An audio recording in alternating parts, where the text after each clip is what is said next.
This podcast is brought to you by Penji. Penji is a creative subscription service that gives you access to pre-vetted, agency-trained creatives from all over the world.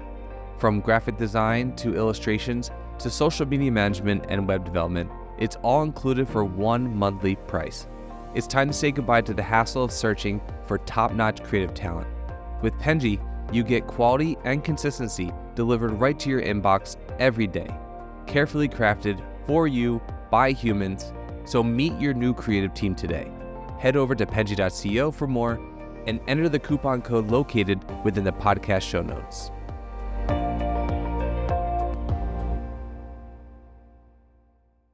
Alrighty. Hello, everyone, and welcome to the Fully Managed by Penji podcast, the podcast where we discuss marketing and business tips to help assist you on your business journey. I'm your host, Shannon, Penji's partnership coordinator, and I'm joined here a very special guest, Brenton Thomas, founder of Twibi. Thank you so much for joining me today. Thanks for having me today. I appreciate it. Could you start by telling us a little bit about yourself? You should share a fun fact if it has nothing to do with agency work. That's also fun. And kind of how you got to this point in your professional career and your inspiration behind creating your business. Yeah, so let's see. I guess fun fact is I used to play at Arizona State basketball with James Harden. So yeah, he made it That's to really the obviously the NBA, so he's doing great in life. And And so are you in a different way. yeah, definitely. So it's interesting to see his progression from college into the NBA, That's which is really cool. awesome. Yeah, and let's see, my story from, I would say, from college on.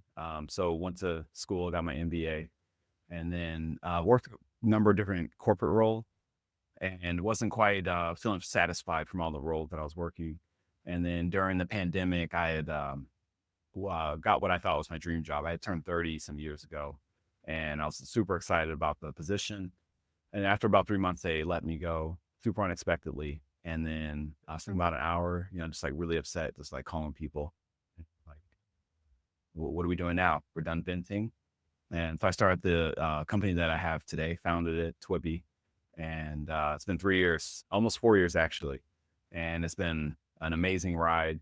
The fulfillment is much higher. They're really enjoying just the agency and the people that I work with. So that's kind of my origin story, as you could say. Oh, it's really good to hear that you're so happy in this position. Is it something that you kind of always wanted to do, or is it something that you just kind of decided that you needed to do at the time in life? Yeah, I tried to start 2 other agencies. And so I'm 34 now. So when I was 24, I tried to start an agency called Mindsight. And then corporate has this thing where it's guaranteed money and it has benefits as well. So then I put it to the side, and it's more of like a marketing research agency. That's what it was supposed to be. Put it to the side, just went to corporate. And then at 28, I tried to start another agency called Revolt. And then corporate, I just got a new job and it was going to pay me a guaranteed 50,000. Again, And it's nice. yeah. So I gave up in the last 2, and this third one. So I started the third one, and it started to like really go up in terms of like revenue and clients being generated. And then I had a job on the line that was going to pay really well, and I had to really find a lot of courage to just say no to that job, and it's been great. So I'm finally glad the third try was the trick. Third try is the charm. That's what they say. Yeah, exactly. Yeah. But that's really nice, and it's also, it takes a lot of courage to be able to, turn down a stable income. I completely understand. So that's really incredible, and it's nice that you ran with it. So how did you settle with this name? Because you've had 3 different names. What's the story behind this one? Yeah, so the name Twibi is it's super unique. So organically, we can just rank and own our brand term. Smart. And then my name is Brenton Warren Thomas. So BWT are my initials, and a couple I's in there, and then Just because of mine. yeah. I So for it's a internet. unique, yeah. So crypto unique company name. That's really nice, and I completely understand that because some people will be like, digital marketing agency, and that's their agency name. Mhm. They're not going to rank very well for that because people are looking up that general, or they might rank really well if they're doing the right things because that's in their name. But also, it's it's a double-sided coin. Sometimes it's really helpful for you to have a unique name, and sometimes it is having a basic name is not great. It's really, but it's cool that that's something that you consider. Yeah, yeah. It took a while to come up with a name. So do you think that there's something that kind of contributed to the success of this one in comparison to your previous ones? Or do you think maybe it was like a time in your life or like an experience thing? So okay, so when I had started the first two, put together the whole business plan, and I just didn't follow through. I didn't reach out to anyone. I just had the whole plan together and all these like invoicing docs and all the things you need to run the business. So Mhm. I just didn't really try at all. I didn't do any sales tactics, didn't do any marketing at all. So there's really no chance for it to succeed if I didn't really try. And then this time, just spent a ton of time on like the sales tactics and the marketing tactics. And then I had some like lead providers that would take like 20% of everything I made. And so I just tapping into two of those brought instant revenue. And then those two they phased out like a year ago. And then the company has been strong enough to just live on its own in terms of revenue. That's awesome. So That's the goal. yeah. So yeah, we spent a lot of time just working on our sales tactic, the marketing, and then someone else on my team, they do a ton of the sales tactics and like outreach to find new clients. And then my whole thing is really taking care of the clients we currently have, giving them the best experience, like high quality work that's turned around to them quickly. And so usually that means like a lot of hours, right? Because it's high quality. You can't just like rush it and give it back to the client. Of course. And that tends to work really well. Retention and referrals, etc. No, that's really great. It's nice that you are able to dedicate that time to them and not, you don't want to rush anything, especially when you're trying to do good work for people. Yeah, yeah, exactly. So what do you think makes your agency stand out from other agencies that do things similar to you? Yeah, so we're a smaller agency and we used to offer, full service. If you need some creative, we can do that. If you need a website, you want some paid ads and some SEO, you want email marketing, we can do it all. And then as time has gone on, we've pushed services out of our scope of what we do. We stopped building websites, stopped doing organic social media posting, and really just focused on like paid ads and like really getting deep into that. And so that's like made our focus like super dialed in. And that's been really helpful for our agent. Is that something that you think you do best, or is that something that you just decided to niche down to? Or, I That's a, mean, hopefully it'd be both. yeah, it's both. Yeah, yeah, it's both. Yeah. So it worked out perfectly. There's a huge need for it, something we're good at, and then it was a great niche for us as well. So it was perfect trifecta of what we needed. When you do something like that for different social media, this is something that I'm always curious about is what is the difference between your strategy for, okay, say there's two social medias, um, and they both have similar content. Like say it's both kind of TikTok format where it's short form, like and Instagram Reels kind of thing.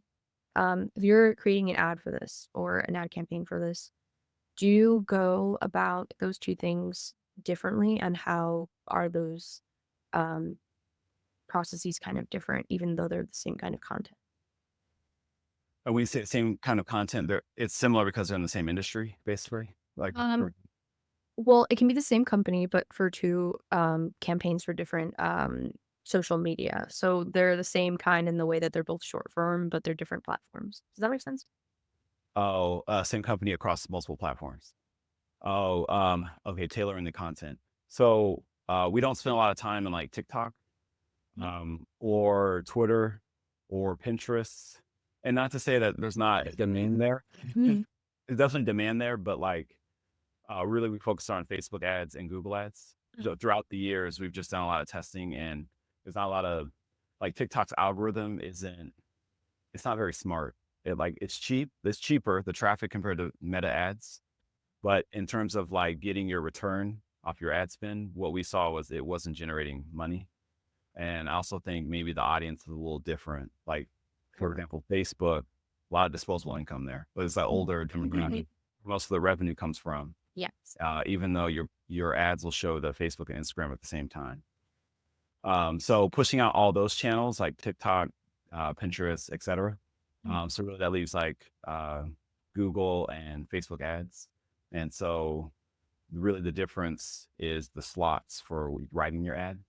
So Google wants like 15 headlines and like a bunch of description text. And then you have to write a lot for Google. So we'll take like different phrases and then move it over to Facebook ads and then extrapolate the phrase we like the most so it like fits the Facebook ad. Something that I thought was really interesting right now on your website is that you mentioned Bing for SEO. And I thought that was super unique because I don't even hear about Bing a lot. Do you have a specific strategy for using Bing? Also, do you run into clients that are trying to be searched on Bing? No. No one's really focused on Bing. Well, if you get Google correct, then you'll just get Bing automatically, Yeah. And we only talk about Google clients. No one's, I think when I had looked, Bing's like, I don't know, what, 15% of all like website traffic.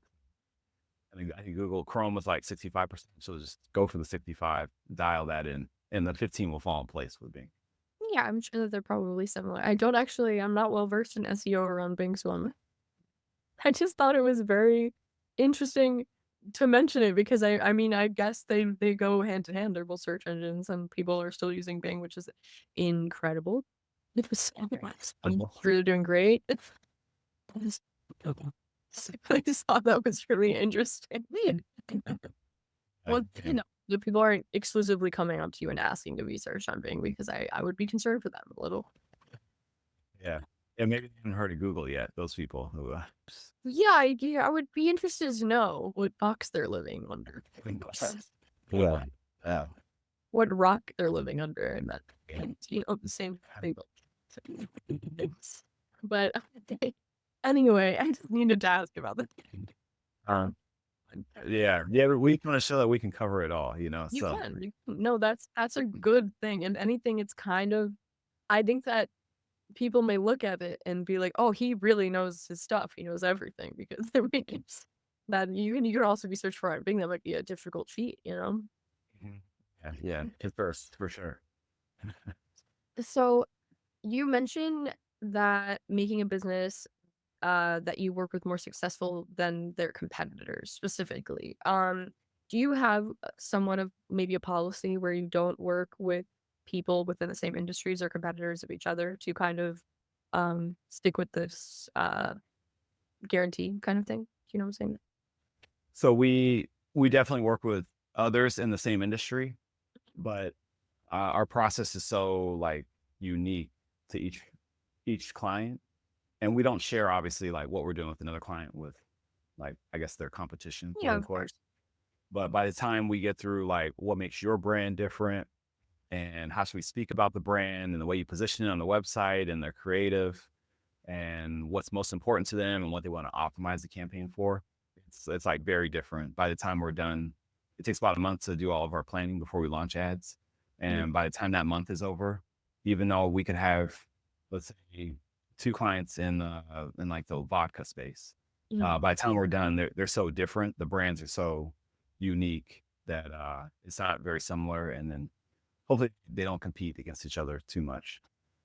Yeah, I was just curious because like specifically mentioning competitors, I was wondering if there was any kind of barriers in between that. But it makes sense that if a brand is unique enough, then it doesn't really doesn't matter where it comes from as long as it's good work. I was just wondering if there were any conflicts that come up with that. Yeah, typically no. And then I would also say our clients, like if we had a client like Coca-Cola and they're spending like 10 million a year, then it's definitely like raising the cost of the ads for our other clients. But our clients are much smaller, so the amount that they spend, it won't really affect our other clients. We had to spend like millions, to like start to really like affect the CPMs for everyone and all advertisers. So at this point, it's fine. I'm sure if we got into like, Fortune 500 companies, if I have like NDAs and like, you can't work with, Pepsi or something like that. That's fair. That makes a lot of sense, actually. I didn't even consider that. Okay, wait. So I just had something on the tip of my tongue. It wasn't the question that I prepared. So how is it? In there. Right. Oh, okay, wait. So this is a fun question. What is, do you have a favorite industry that you get to work with? Or you have maybe like a favorite business or something that you've worked with that really excited you or you're really, happy to work? Yeah. I was in the wine industry for like 2 years. And before that, I was doing like software. And I was running ads for software, and it was okay. It was fine. But talking about software versus wine, I just love talking about wine. A lot of old, understandably. Oh, I understand that. Yeah. So definitely wine. Quite a few clients in the food and bev space. And we also have clients in the B2B lead generation space as well. So we have a variety. We work with either side, but my favorite's probably food and bev.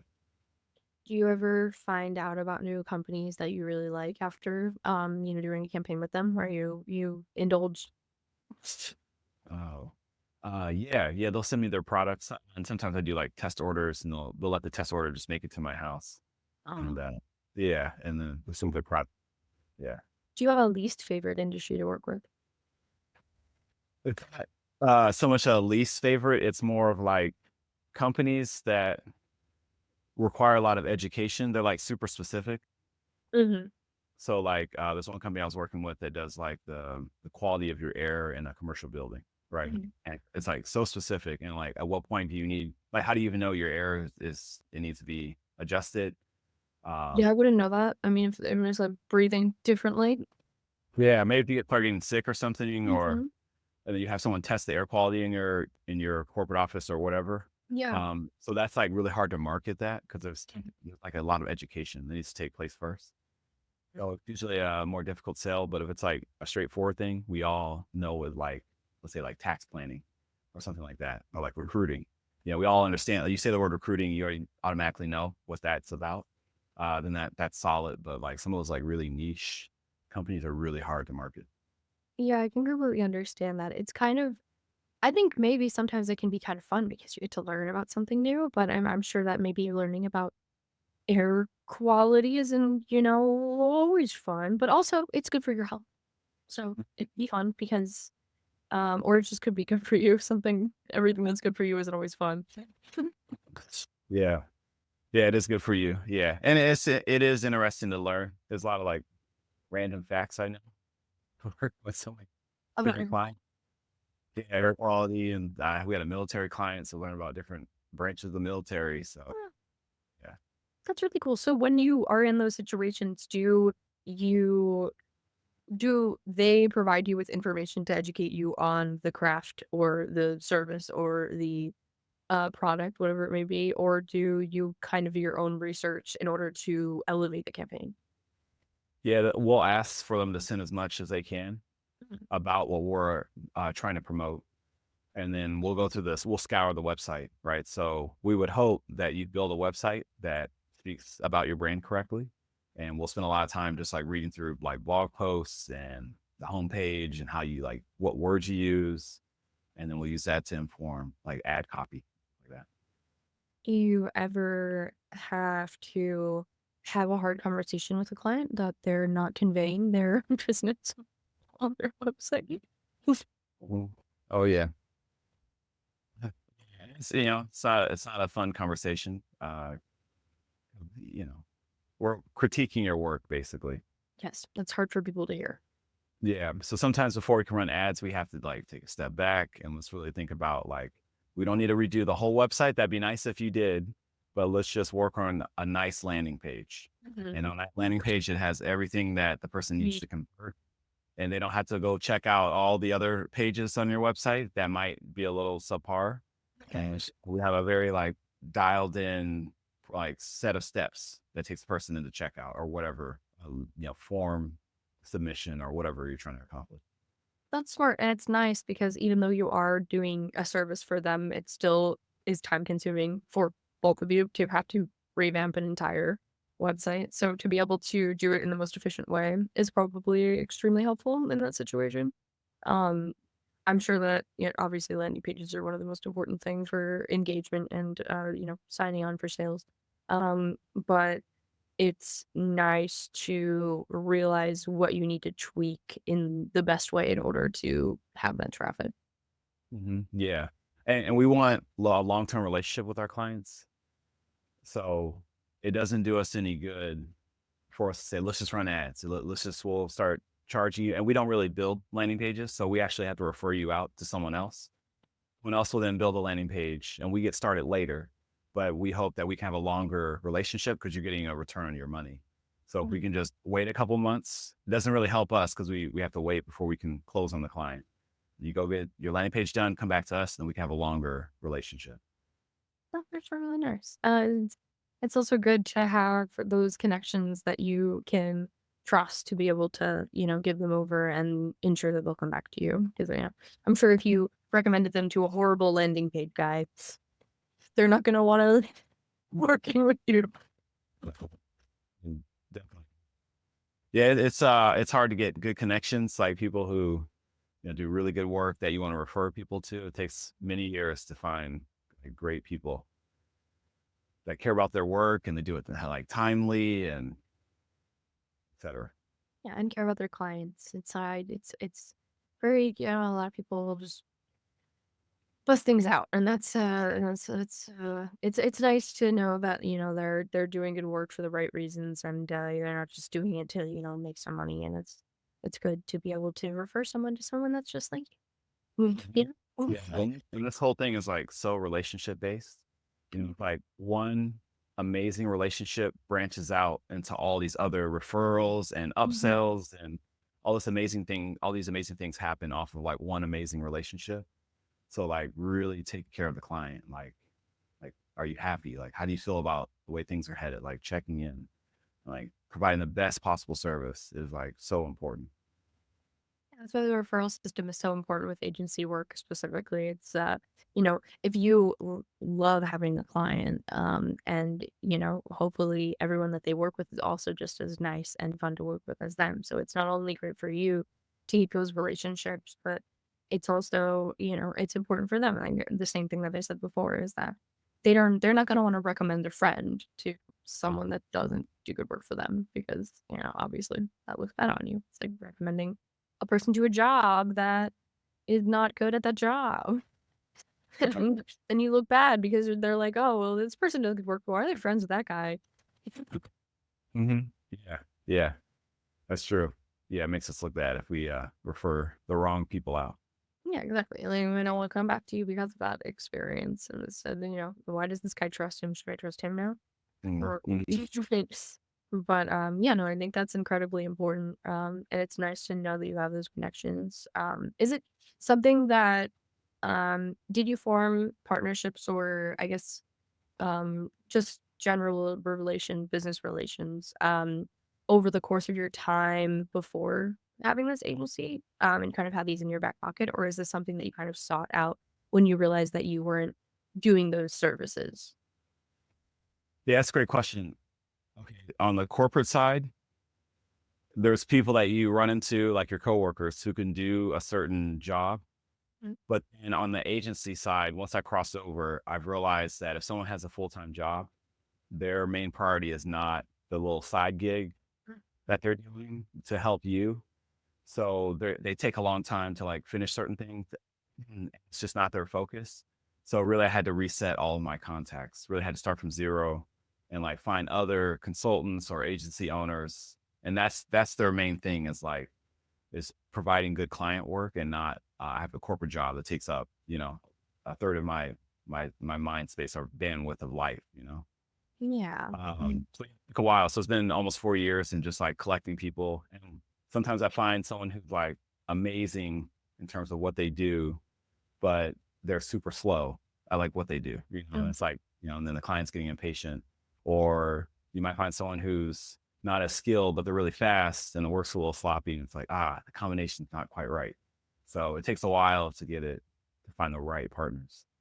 Yeah, of course. I think that is definitely something that is troublesome in the agency space and in general. That's something that it's like, unfortunately, sometimes you have to do trial and error. They can show you beautiful evidence that they're going to be able to achieve a certain goal or whatever it may be, but then they don't do it in like a timely manner, or they don't do it in the right way, or they don't yield those results and whatever it may be.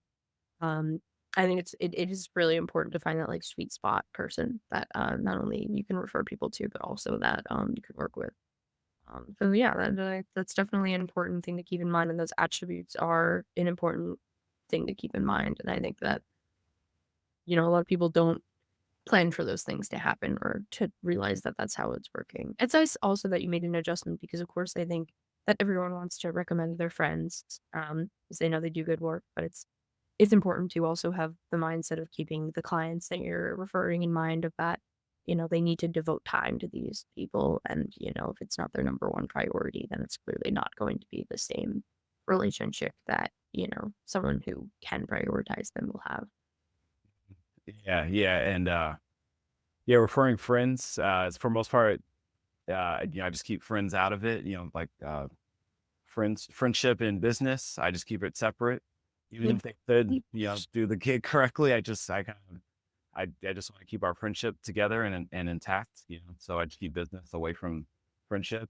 So I really had to start from zero because I didn't really want to give it out to friends. That might sound weird, but No, that makes sense. like It's friends and family, you throw family in there too. Yeah. conflict of interest.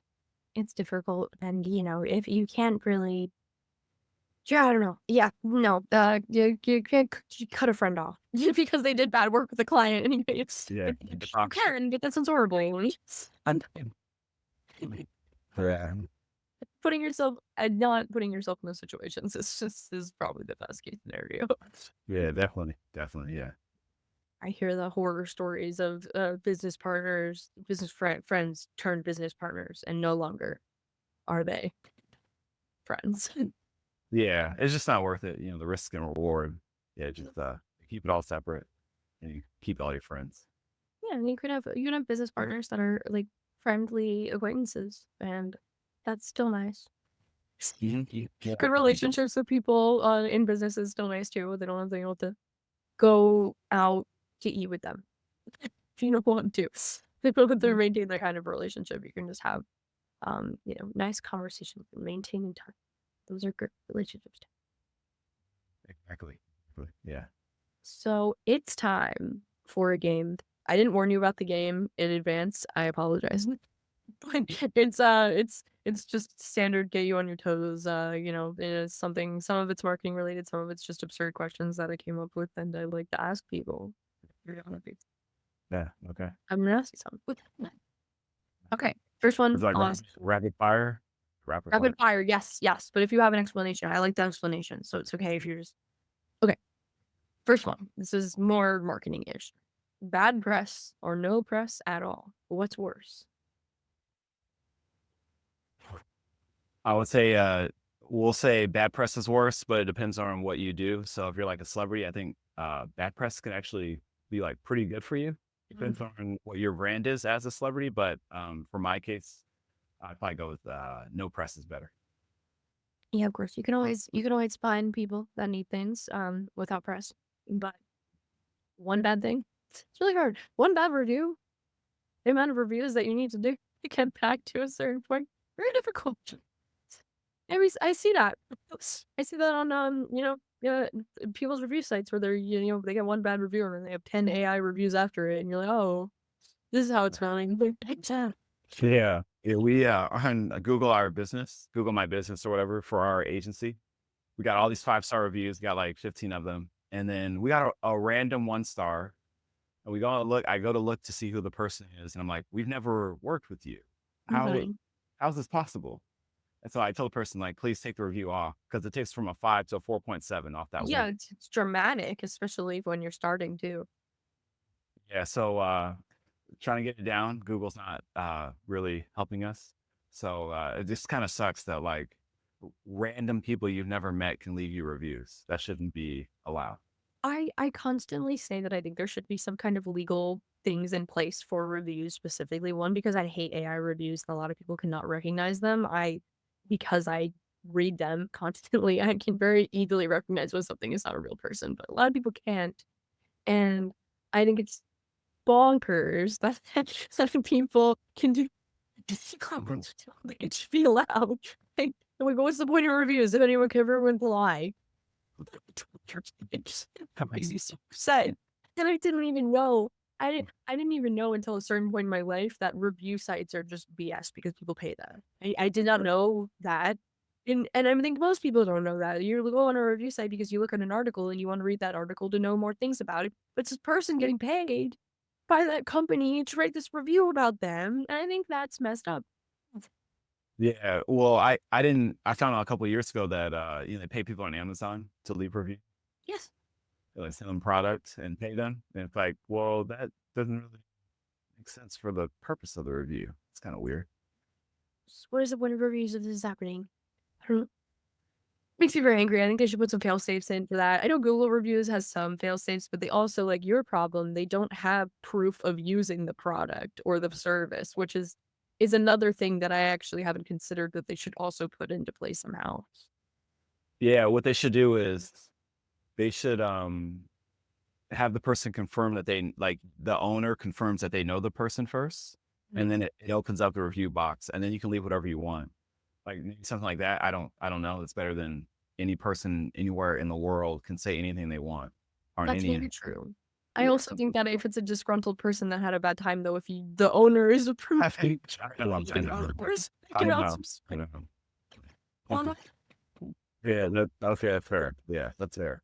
There has to be another way. There has to be another way to prove that you interacted with the company. Just like email pay, it could be like the simplest thing to prove that there was an interaction. I don't know.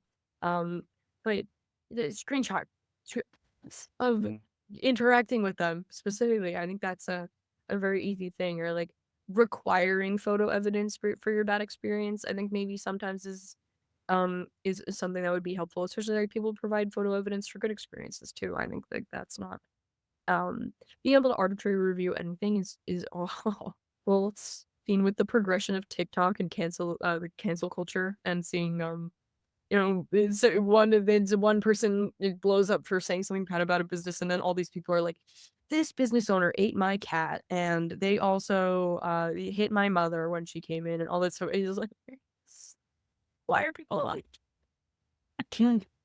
Yeah, I don't know why that's. There has to be a solution. There has to be a way to resolve it. I'm hoping that there's some lawyer or something that creates something for this. I would really like to see that, or I don't know, I don't know if they'd go as far as creating a Supreme Court case for review sites, but sometimes there needs to be some stuff in place. And the evolution of AI, I think it's just going to get worse. Where you can't just anything, and I think that like, what is the point of having a review site then if there's no trust in it? You're just gonna have to buy things arbitrarily, which I guess is what they did way back when. So you're able to back to that. Yeah, yeah. And speaking of AI, I can't stand AI overall. Like I'm not a fan. Like, first agency person that I think has said that to me. Oh, okay.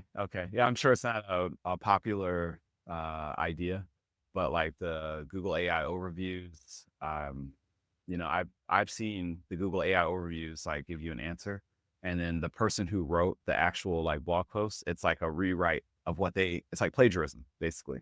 Yeah. And it's like I don't understand AI how that.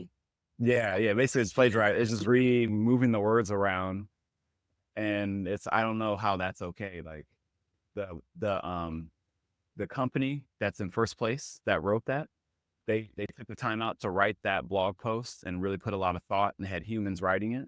And then Google just takes that phrase and they just put it right above them.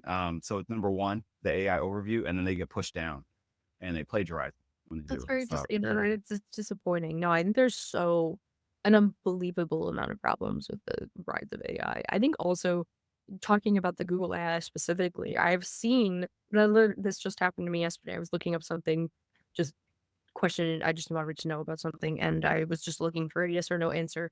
And the AI contradicted all of the articles below it, like completely.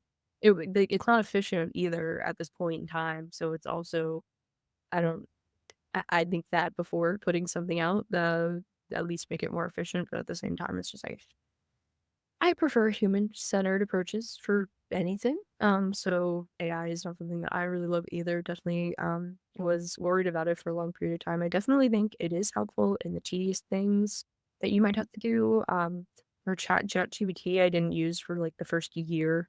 I think that people were talking about it as becoming, because I was like, I'm not going to be able to think for myself if I become reliant on this. I do not want that to ever happen. But again, it is helpful for time-consuming tasks that can be done easily. But I also think there's a there's a human-centered thing that needs to be involved in any process. Like, even if they can create something for you, you have to approve it. You have to check their work because it's not foolproof. Mhm. Yeah, yeah, hallucinates and but I do think it's great for like rewrites. So we use it quite a bit for like writing some ad copy. But we always take the first attempt at writing. Like the imagination of ChatGPT is not that strong, but grammatically it's really solid, right? So we come up with the imagination, the angle of which we want to promote a product, and we'll type it out. There's some grammatical errors, but the structure, the idea of it's there, and then we tell ChatGPT to rewrite it, and then that combines our imagination with ChatGPT's good like sentence structure. So we don't let it just start off with the imagination for us. We have to put it into the machine. And that's how we use it the most. No, I definitely agree with that. I think that if you pair good workers with the service, it's incredible. Like, you can just elevate who you are like easily by just, being able to do something quicker. Which is always great, which is efficiency campaigns sometimes have time limits. And yeah, I think that that's something that's really great about it. But again, like, I think that people who over involve themselves in it, and try to use a less human centered way of doing things, I think, is at a detriment for them, at least at this point in time. Mhm. Yeah, and I think it'll get smarter. Like 10 years from today, and you hear like Mark Cuban is like in 1 year, all these jobs are replaced, and there's no way in 1 year, there's no way it's replacing like the the human intelligence. Like there's no way that's even at threat. Right now it creates like interesting images for people to, like more of a hobby, right? And you can Yeah, post what on is Instagram. Yeah. But it's not ready for like using in a business capacity. And then like Facebook ads has this thing called Advantage Plus, and it's like a ton of AI. And so I had a bunch of my campaigns accidentally on that because Facebook pushes you into it to try to have you in it automatically. interesting? And I didn't realize it was turned on. And all my campaigns are tanking. They're doing so bad. And so I was trying to figure out like, well, what's going on? And I go back and look at all my client accounts, and all the accounts that had campaigns are running this Advantage Plus AI thing that Facebook's doing, performing terribly. And then all my other ones that accidentally did not have, I didn't have it checked on, those were all doing great. So I took them all off, and they all came back up, all the performance. That So is incredibly interesting. I didn't know that that was something that was happening. yeah, there's even Advantage Plus creative. Mhm. And so the AI will look at your creative and then choose a song for you inside of Facebook. So we have a client that is in Napa. They sell wine, and we're trying to get people to show up to a tasting room and enjoy a great wine tasting, maybe pair it with some food, etc. And the AI chose a song called "I Hate It Here," and it's like that's not that's not the angle. I want "We Love It Here," not "We Hate It Here." Like, That's so interesting. Well, not efficient. It's not efficient at this point. so my point is, there's many years before it's ready. It's just rushed. All of it's rushed. So maybe in 10 years, they might start replacing some of our jobs, but it's got a ways to go. What are you gonna do? I think even at a point where it does replace jobs, I think that there might always be an ROI to such jobs that they are jobs. I think at a point, if they do, are they there that has the capability of doing that. I think that there will still always be people in those positions because, again, like, there's always going to be people that don't want AI to do it, whether it's something that is like able to be done efficiently and successfully by AI at some point in time. I think that, people always appreciate humans. And I think that when something like this is created and is increased, the people will miss humans a little bit. I know like Google lays off 60,000 like customer service jobs, right? And they're gonna replace it with AI. And I was on Google's AI bot, but it was on a different website. And the AI bot, it doesn't have understanding of like what's happening in the world. And so I'm referring to something like not in my ad account, but I forgot what it was, but it was something in relation to my ad account and like something that's happening like in real world. And the AI just couldn't help me. And it's like, just get me to the human. I promise you, the human can help me. We can Human resolve face. this. Yeah, quickly. So I do think there will be some people that want the human experience always, no matter what. Oh, I get very frustrated, especially when I have a problem and I can only talk to a robot on the phone. I want to die. If there's ever a point where that makes me feel like I'm cared for. Okay. Yeah. I hope that that's not, I know that that might be the direction that we're going now, but I think quickly people will realize that that's not helping them. And I hope that happens at least because I hate that, and especially when I'm dealing with complicated things like insurance and they're like, say yes or no into the phone. One. And then when I do meet a person, I'm angry. With the person, it's not their fault. Yeah, maybe it's an overcorrection of AI, and maybe some of the companies start to realize like, oh, we need a balance. We can't just like let people go. We got to bring some people back, so we balance it out correctly. So maybe that'll happen. I hope that's the direction that we're going in. Okay, this is actually a perfect, hopeful ending. We hope that this is the direction that we're going in because we are over time. This was so incredible. I really appreciate you coming on with me today because I really did learn a lot, and I appreciate you teaching me a bunch of things. From Thank you so much. And this is thank you so much for coming on. Again, I usually say that like 10 times, but I appreciate that. And thank you everyone for listening or watching. Please don't forget to like and subscribe to hear more stories like this and learn more like I get to do. Thank you so much. Thanks for having me today. I appreciate it. You've been listening to Fully Managed, brought to you by Penji. Check out the show notes to learn more about today's guest, and to learn more about Penji, the human-first creative subscription service, head over to penji.co. And by the way, if you're still listening, it would mean the absolute world to us if you were to share this podcast with a friend, and of course, subscribe.